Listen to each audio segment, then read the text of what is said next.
war, the killing in Ukraine.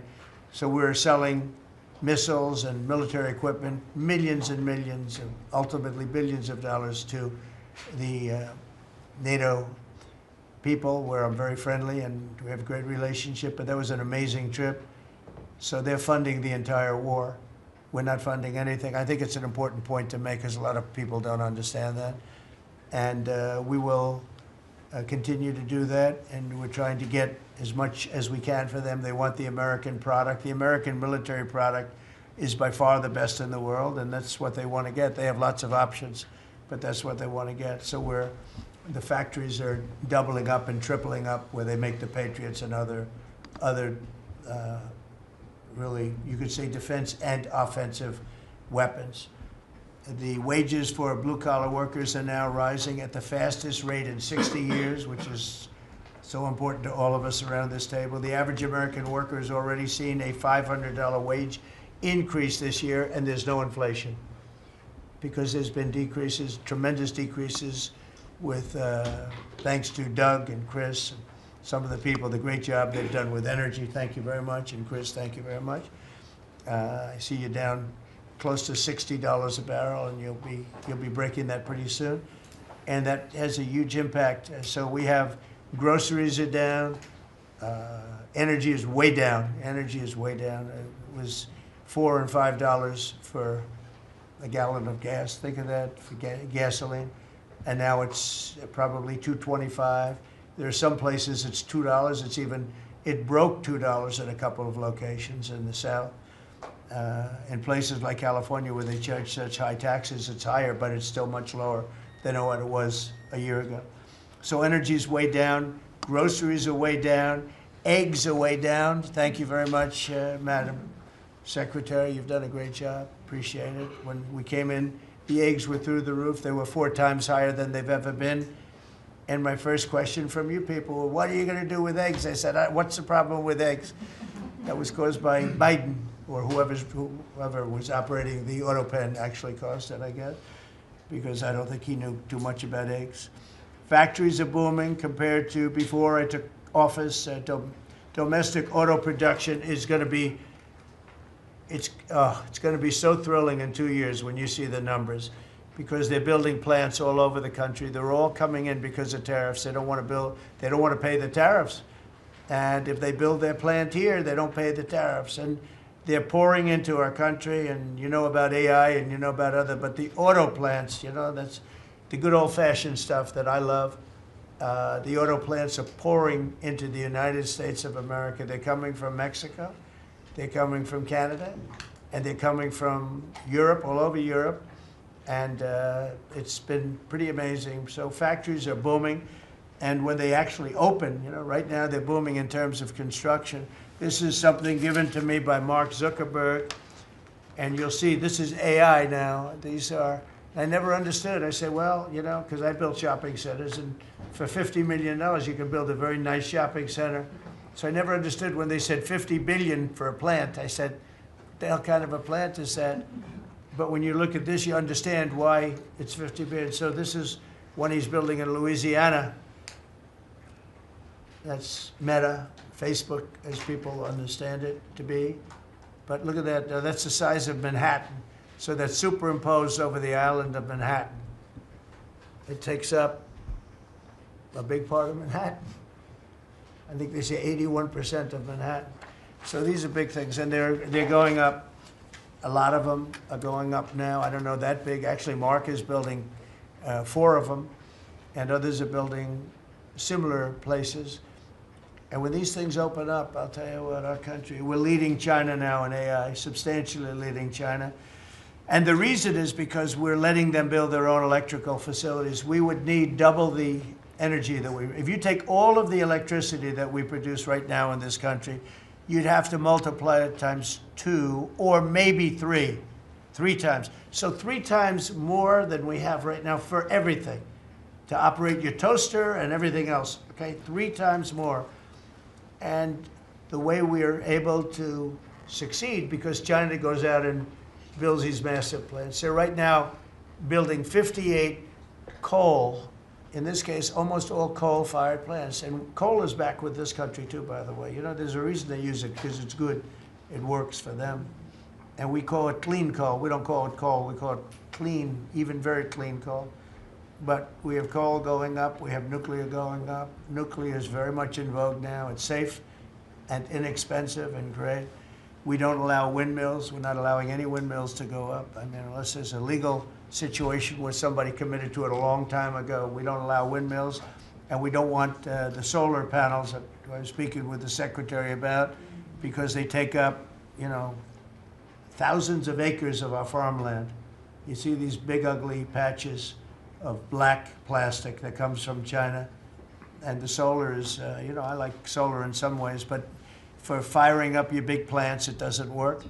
It's very unstable, but it really takes up your farm. The farmers are saying, you know, they're building these massive blotches in the middle of the fields all over the country. It's so crazy. It's so crazy. So we're not heavy into that at all. And windmills, we're just not going to allow them. They're ruining our country. They're ruining everyone. If you look at, I hate to mention countries, but you look at the UK, what's happened at UK, they have energy costs have gone through the roof. It's because of wind. They want to do everything, close up the northern parts of the country. They have oil that's tremendous. And they closed it up, and they're building windmills all over the place. And I tell them, you're my friends, but man, you're going to have a bad awakening very soon. It's going to be very bad. They're ugly. They don't work. They kill your birds. They're bad for the environment. And if you look at them from a house, your house is worth less than 50%. So I'm trying to have people learn about wind real fast, and I think I've done a good job, but not good enough, because some countries are still trying, and they're destroying themselves. Those are countries that are really destroying themselves. I hope they get back to fossil fuel, because right now, Chris, whether we like it or not, fossil fuel is the thing that works, and then you can add nuclear with it and other things, but fossil fuel is what works if we're going to fire up those big monster factories. But if you look at comparing everything before I took office, domestic auto production is up 18,000 cars a month. And we haven't even started yet, because a lot of these plants aren't built. It's up 18,000 because Ford, General Motors, and a couple of others, Stellantis, they're taking their existing plants, and they're, as quickly as they can, they're adding on to them. So when their plants open, because they're building big, modern, beautiful auto plants. But think of that, we're up 18,000 cars a month, and essentially all they've done is try and utilize their space correctly as their big plants open up. It's going to be, I hope they remember that it was this way. I hope this table gets a lot of the credit for what's happening. It gets all of the credit, because this would have never happened. We were going out of business in every way. We were losing. All the car plants were leaving this country. Now they're all coming back in, and they are coming from Canada, and they are coming from Mexico, but they're coming from Germany. They're coming from all over the world.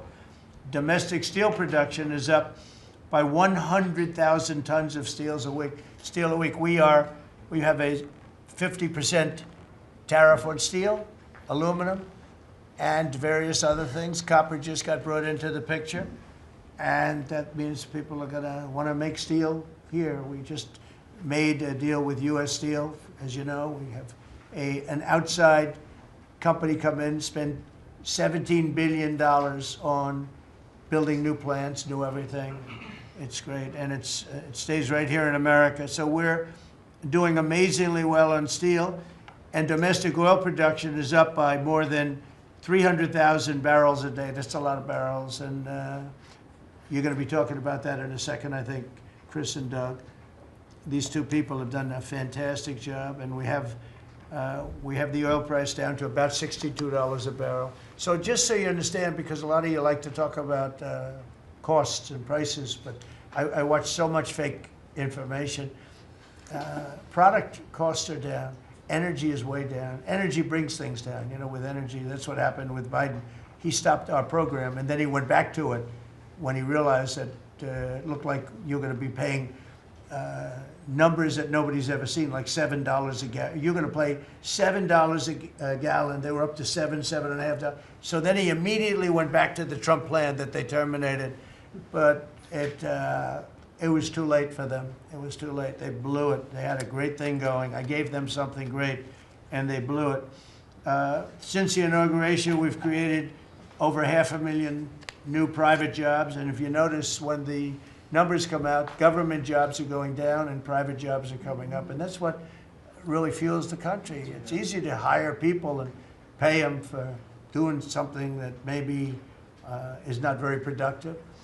But government jobs are down, actually substantially down, and private jobs are way up. And these are the jobs that make money, create a better life.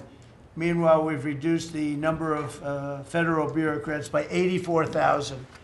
So we got rid of 84,000, and I think the job numbers, you're going to see the new job numbers are going to be through the roof because of all of the different businesses that are moving into our country. And not just production businesses, autos and AI, but any business you can think of. In the world of furniture, as an example, North Carolina, I went there many times when I built a lot of hotels and things, and I'd go to North Carolina, I'd buy the greatest, they were the greatest, most talented people.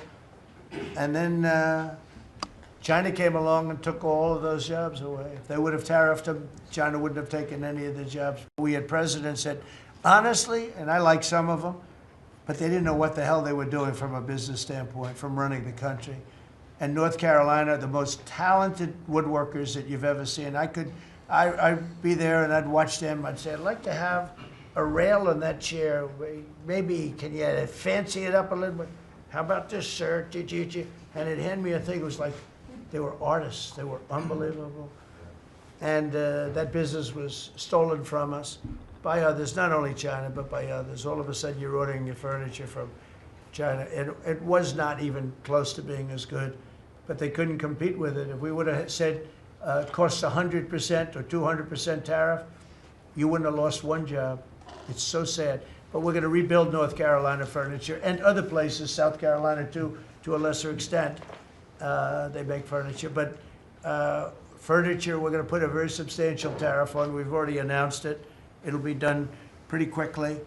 And when that happens, everyone's going to start. I just tell you, North Carolina, go out and start getting the grandchildren and the children, start teaching them, because some of those incredible artists that I knew as young people, they're older people now, but they still have the talent and they have time left, but they're going to be teaching their sons and their daughters and their grandchildren, and it's going to be a beautiful thing to see. It's going to happen like magic. It's going to happen without question. It's not like, gee, I hope it happens. It's going to happen. The results of Ford that just announced it's going to create 4,000 new jobs, American jobs. Hyundai, 14,000 jobs. General Motors is moving production of the Chevy Blazer and Equinox from Mexico back to the United States where it belongs. Don't forget, we lost 55% of our auto production over the last 35 years. 55%. We were the auto capital of the world. Like there was nobody even think about challenging us. We lost 55% of it to Mexico, Canada, China, a lot to China, and other countries. And it's all coming back. We will be bigger. A couple of years, we'll be bigger than we ever were. We'll be more dominant. We'll be bigger. We make great product, too. We're starting to make really great product. We're going to be bigger than we ever were. We're going to be at the level that it was when we were the only one that really, we sold to the world. And we're going to be back selling to ourselves and other parts of the world. It's not going to be the same, but it's going to be equally as important as it was in the heyday 30 years ago. But we lost more than 50% of the automaking capacity. In fact, the unions, the auto unions, as you know, the top guy didn't know me, didn't like me, and now he likes me.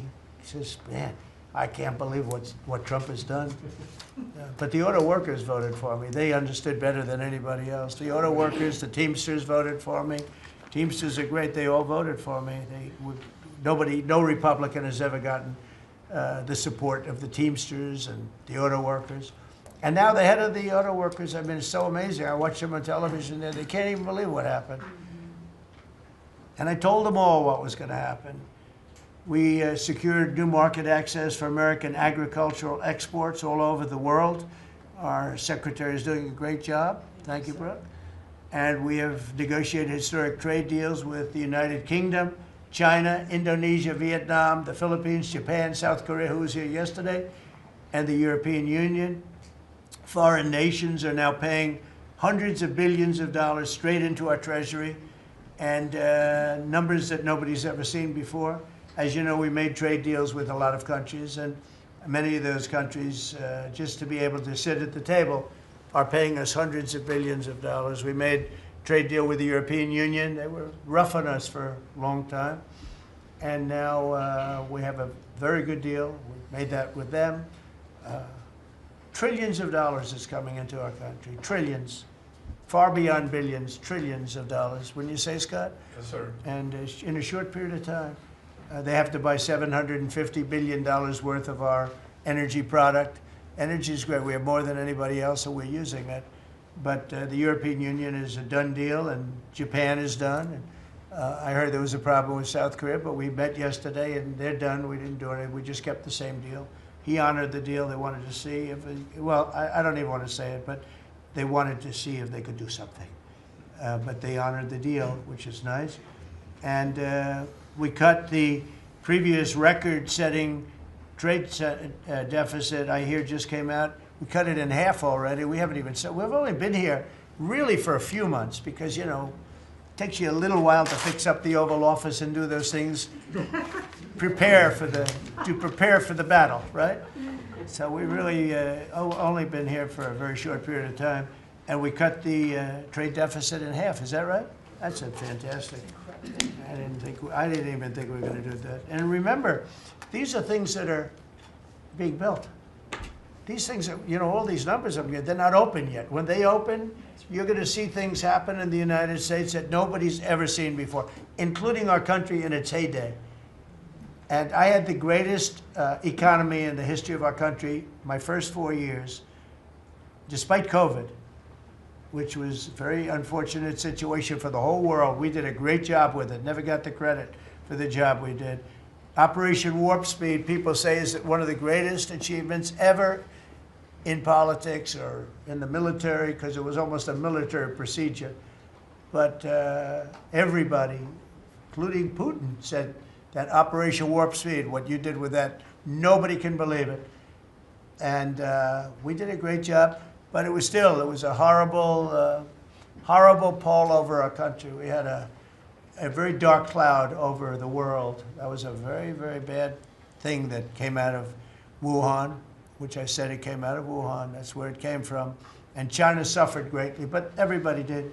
But we did a good job with that, as good as you can possibly do, and we came back, and now we're stronger than ever before. If I didn't win this election, this country was gone. I'm telling you, economically it was gone. None of the things that we're talking about would have happened. The whole world was robbing us blind. Friend and foe. They were stealing our jobs, our money, our factories. They were stealing everything. We would have been a shell.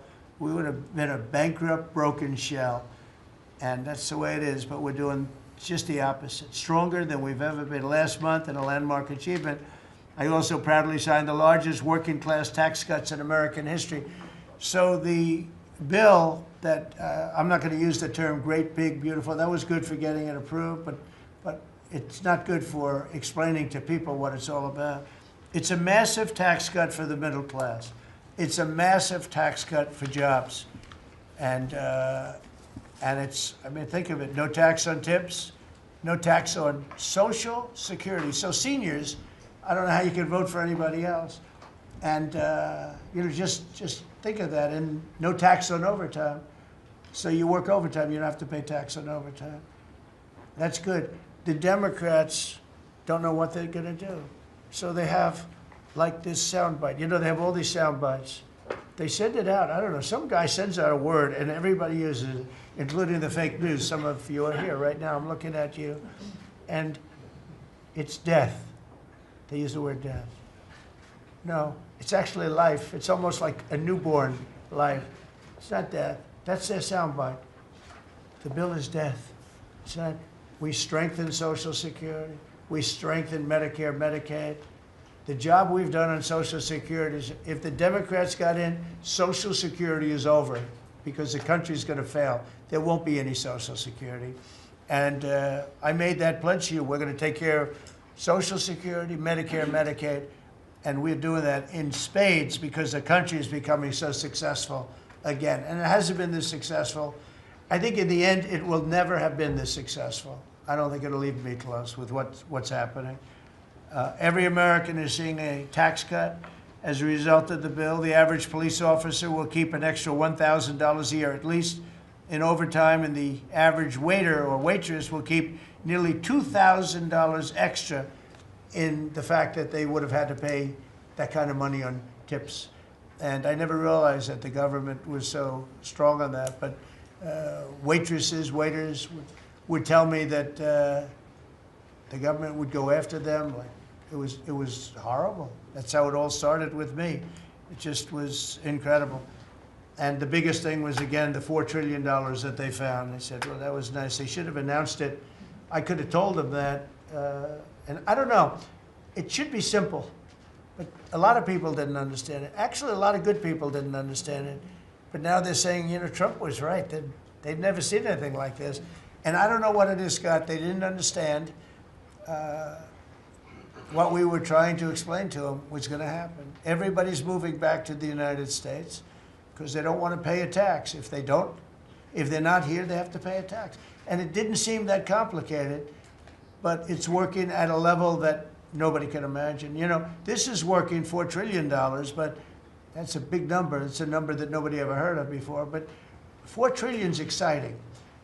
But that's nothing compared to what's happening, because these places haven't even opened yet. Some of them haven't even started hiring yet. They're under construction. So it's construction jobs, but it's not the big number, and the big numbers, when they open, they're going to be very successful. It's a revolution. We're also working on things to ensure that the awesome power of artificial intelligence is used to benefit all Americans, including American workers and also American children. In that spirit, our wonderful First Lady has just announced a presidential AI challenge. It's going to be a very good challenge, I can tell you. She's put her heart into it, which will inspire the next generation to stay on the cutting edge of this vital technology. This is the new internet, the new computer, the new television, the new everything, all put together in one. This is why when I show you a picture like that, I mean, I show you this. This is a factory superimposed over the island of Manhattan, and you have many of them being built right now all over the country, or soon to start. Some of them have started. This one has actually started. That's in the great state of Louisiana. But the First Lady is working very hard on this, and it's an important initiative. And Melania, when she puts her mind to it, nobody can do better. There's nobody. So every young person should go to AI.gov to learn more, AI.gov to learn more. And you'll see it's a great challenge. I think it's going to be a very modern kind of a challenge that involves AI, which is very exciting to people. So I want to thank her, raise a lot of money for children. We're putting America first, and we're going to be putting the American worker first. And, you know, the Republican Party has picked up 4 million new people, 4 million. The Democrats have lost 2.5 million. Other than that, they're extremely happy. No, they're very depressed. They're very depressed. And their new box that they've fallen into is crime. There was a consultant on one of the shows this morning I was watching. I thought he was very good. He's a Democrat consultant. And he was screaming, no, no, don't let him do this to you. Don't let, it's another trap. It's another trap. What he's talking about, like men playing in women's sports. They said that's an 80-20. No, it's a 97-3. It's 97-3. Like transgender for everybody. They fought for it. They're still fighting for it. I saw a guy today, a politician that you all know very well, fighting like hell for men playing in women's sports. You don't understand. They're human beings also. Well, I agree they're human beings. But you can't have a 7-foot guy playing basketball with the women. You know, it's just one of those little problems in life. And we all have our place. That's okay. I've got my place too.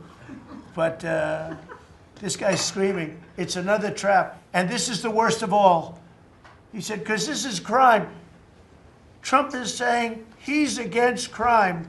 and they're for crime. No, he's going, it was funny.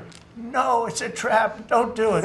And then I saw this poor, stupid Chuck Schumer, the guy. He looks like he's aged 100 years, and I don't like getting into looks. You know, looks don't mean anything, right? When you're in politics, looks don't matter. I look at Pam, I would never say she's beautiful because that'd be the end of my political career. Laurie, secretary. But I will tell you, this is the best of all. And they're going to fight me.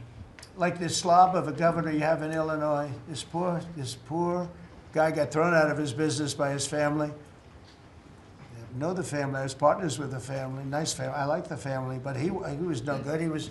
They threw him out. He's governor of Illinois. And he goes about Trump, we don't need his help. Chicago is the worst. These places are really bad. Crime in D.C. was the worst it ever was. You know, they make up stories. Crime in D.C. was the worst ever in history. And now, over the last 13 days, we've worked so hard. And we've taken so many, there are many left, but we've taken so many criminals, over 1,000. I watched a man from Maryland who said to me, I mean, sir, you're the greatest president. You're doing an unbelievable job. What a great job. Governor Moore, has anyone heard of him? Mm-hmm. He's another hopeful for president. I don't think so. But I met him, and I didn't realize it was on camera. Did you see they caught him on camera? I was at a game, I don't know, like the Army-Navy game or something. And I met him in a hallway. And as usual, you do your job very well. One of these great cameramen had it on tape. But I met this gentleman. I never met him before. Sir, you're doing a great job. You're doing an unbelievable job. Thank you very much. But then he goes on television and says, oh, Trump is a dictator. He's a dictator. And a lot of people have so the line is that I'm a dictator, but I stop crime. So a lot of people say, you know, if that's the case, I'd rather have a dictator. But I'm not a dictator. I just know how to stop crime. And you would think that Illinois, where they have such a problem with crime, such a bad governor, he should be calling me, and he should be saying, could you send over the troops, please? It's out of control. It's out of control. In New York, it's out of control. Not as bad as Illinois, by the way. Not even close. In California, you would have not had the Olympics had I not sent in the troops. We sent in the National Guard. They did a fantastic job. We have the Olympics. We have the World Cup coming. I got them in my first term. And I was really sad because I said, oh, boy, I got them, and I won't be president. And little things happen. Thank you, God. Thank you. Little things happen. Think of it. You could ask Johnny. Johnny would tell you he's the head of World Cup. He's a great guy, too, great commissioner. But he's the head of the World Cup. He said, Trump is the only reason we're doing this. And the sad part is that I was not going to have it. I would have to be, probably I wouldn't have even been invited to the game, depending on who's president, right? And I got that. I did not get 250, okay? The 250th anniversary, I did not get. I'd like to claim it, if I might, but I did get that. That was whether I was president or not, it was still 250. I'd like to take credit for it. What I will take credit for is we're going to have a better celebration under Trump than you would have had under some stuff. That I'll take care of. We're going to have a safer place, Christy, because of you and Tom Homan and everybody, right? But, so we have 250 coming up. We have the World Cup coming up, which is like having 45 Super Bowls. And we have the Olympics coming up. So we're going to have a very exciting 3.5 years remaining. We're going to have a very exciting, it's going to be done properly. So I just want to tell you, our country's in incredible shape. Our military is strong and powerful and respected. We had some fantastic decisions from the Supreme Court that let us put the people into the military and other businesses that are best for the job, as opposed to some woke reason that was killing our country. That was a very strong, very powerful. You can now go into a company based on your ability, as opposed to being forced in based on some factor that cannot make our country great. That was a big decision, very, very big decision. And we've had a lot of great decisions, and we've all made some great decisions sitting around this table. I want to thank Scott. Unbelievable what's happening financially with you and Howard.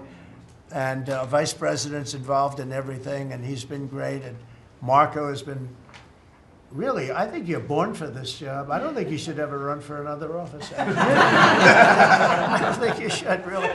You're so good at this. He is so good. And everybody likes him, you know, everybody likes him. But everybody, much more importantly than like, I think you would say, is respect. They respect Marco. They respect all the people around the table. So what I'd like to do is, I'd like to go around the table. You seem to like it. Your audience seems to like it based on ratings. And I want to mention, you know, about crime, because we have a young lady here, Iris, of Epoch Times. You're Iris, aren't you, huh? And I heard you were very savagely mugged in the city, and I'm not going to let that happen under this administration. That was last year. And would you like to mention what happened? Of course. So first of all, thank you, Mr. President. You want to listen to this? For having me here to share my story to the room and to the broader public. My name is Iris Tao. I'm a White House correspondent for MTV, the sister media of the Epoch Times. So more than 2 years ago, it was a Saturday morning in broad daylight. I was on my way to work, and a young man with a black ski mask pointed a